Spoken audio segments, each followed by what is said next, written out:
Hello and welcome to the second in a series of short walks around Frome with Dan and Dawn of Keyford online. Last time we set off from Gentle Street.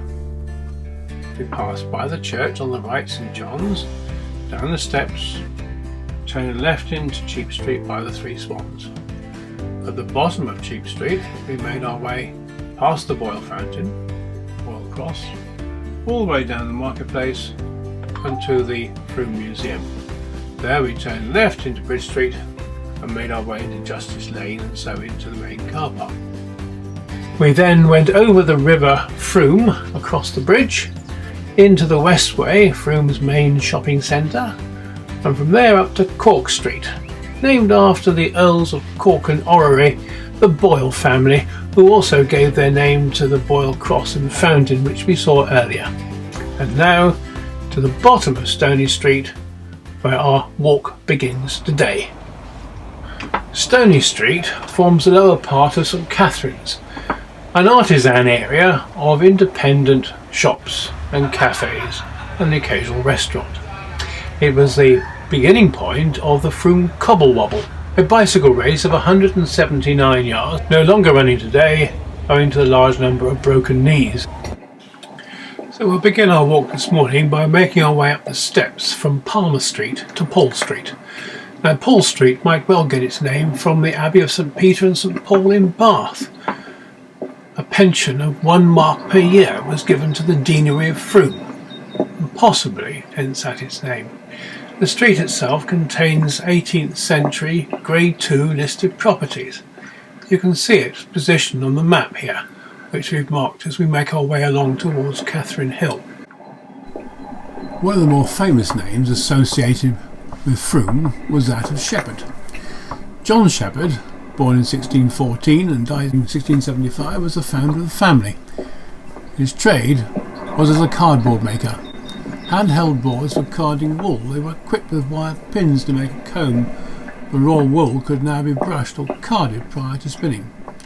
He supplied not only Frome but the whole county. Sheppard leased property on Catherine Hill from the Champneys, the squires of Orchard Lee. This family relationship continued for 200 years.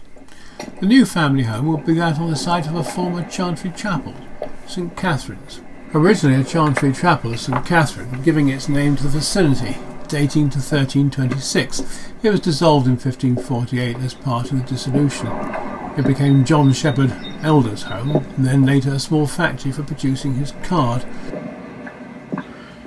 In 1707 it was licensed as a Baptist chapel, subsequent to the Toleration Act of 1689. In 1688 William of Orange had invaded, in a crushing defeat for the Catholic James II.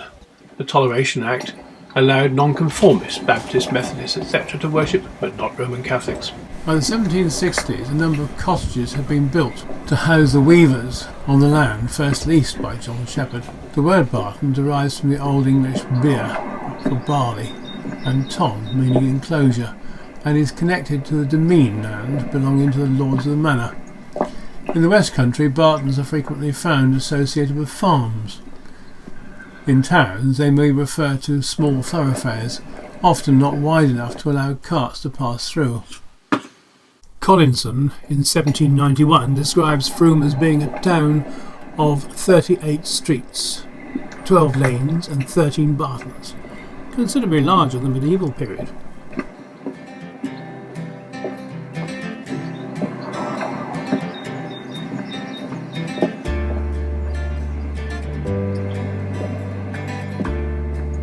After the 1707 Turnpike Act, Whittock's Lane, right the way through to Milk Street, became a turnpike where tolls could be collected. By the 1830s, there were over 30,000 miles of toll roads or turnpikes in England and Wales. In 1992, Ling, a local businessman and entrepreneur, took it upon himself to restore an old Victorian gas lamp. His intention was to install it here in Frome as a Valentine lamp, and here it stands today, and still the only working gas street lamp in Somerset. Finally presented in 1993 by the Town Council. The lamp itself describes all the elements of a good Valentine, with the blue flowers and the red flowers for the boys and girls, with its heart-shaped pavement upon which it stands, and of course a love seat nearby, so that lovers can take their repose. On the 14th of February every year at 5:30, Reg discharges a rocket from Catherine Hill House, much to the delight of the crowd, holding candles in jam jars. Its loud report summons Valentines and lovers from all over the town to attend to witness the lighting of the lamp at 6 o'clock. A tradition been going on now for 27 years. Steps going up to Catherine Hill House, one time former manor house of the Sheppard's Barton area. And consequent to the Sheppard household becoming a Baptist chapel, this one was built in 1709 with its Roman colonnades as a proper Baptist chapel, as the old one got too small with more people coming in. Next door to that we have the Sun Inn. The Sun Inn, also one of the ancient pubs of Frome. We hear a story of a man called Benjamin Gunning. He was the landlord who in 1837 threw himself from his bedroom window to his death in the street. Either side of the Sun is the High Street, going to the left and also to the right. Not because it's a main busy street in the middle of town, simply it's a higher street in Frome. Passing by the south end of Hooper's Barton, another of these narrow little streets for which Frome is famous, on the right hand side of us now, as we take the last few steps towards the top of Catherine Street. Here on the left hand side, the Artisan, a pub well frequented by myself in the past, but in 1873 the landlady of the Ship, as it was then, was summoned for knowingly allowing immoral characters for longer than necessary for the purpose of taking reasonable refreshment. It was an habitual resort. Wouldn't happen nowadays. Next time we'll take you along Christchurch Street to the church and to the grave of Thomas Bunn. In the meantime, be safe, take care, bye bye.